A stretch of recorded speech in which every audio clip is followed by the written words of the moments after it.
We talked about the Achilles tendon this week and how to operate your body, and I wanted to give you a little bit more information about these very important tendons and ligaments. The connective tissue right below your Achilles tendon, on the bottom of your foot, is called the plantar fascia, and it is a ligament. Remember what those do?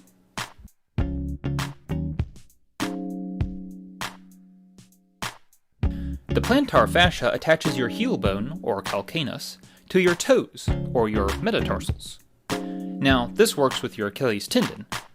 So when you go up on your toes, you're using a lot more than what we talked about in this last episode. Having a healthy plantar fascia is very important, and you've probably heard of a common problem called plantar fasciitis.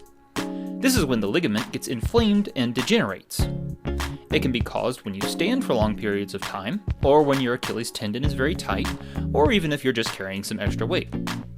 Exercising this tendon can help keep you from getting plantar fasciitis, and the calf raises we talked about in the episode are one good way of doing this. Ligaments and tendons are, of course, not muscles, but they are connected to them, literally. Often, a diagram will include the tendon that attaches to a muscle when describing that muscle. This leads us to the real muscle of the week, the gastrocnemius muscle. In common terms, this is your calf muscle. Why the weird name?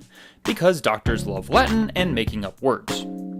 You might realize that gastro sounds like a part of several words referring to your stomach, and you'd be right. On the other hand, or foot, the second part of the word, nemius, sounds a lot like knee, and indeed refers to your leg.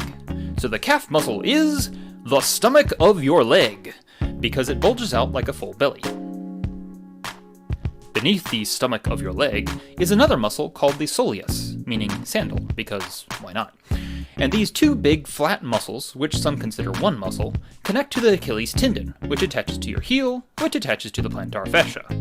Ankle bone connected to the shin bone connected to the knee bone. Sorry. You'll notice all these muscles and connections run down the back of your leg, and while there are muscles on the front of your lower leg, they aren't very big. Your body is naturally made to push away with your foot rather than pulling. This is good because your heel is very thick and tough, but the small bones on the top of your foot are not. This is why a lot of martial arts focus on kicking with the heel or side of the foot. So keep this in mind when you walk, or jump, or stand. Feel how your muscles work with each other. The more you know about your body, the easier it is to use correctly, and to avoid injury. See you next time!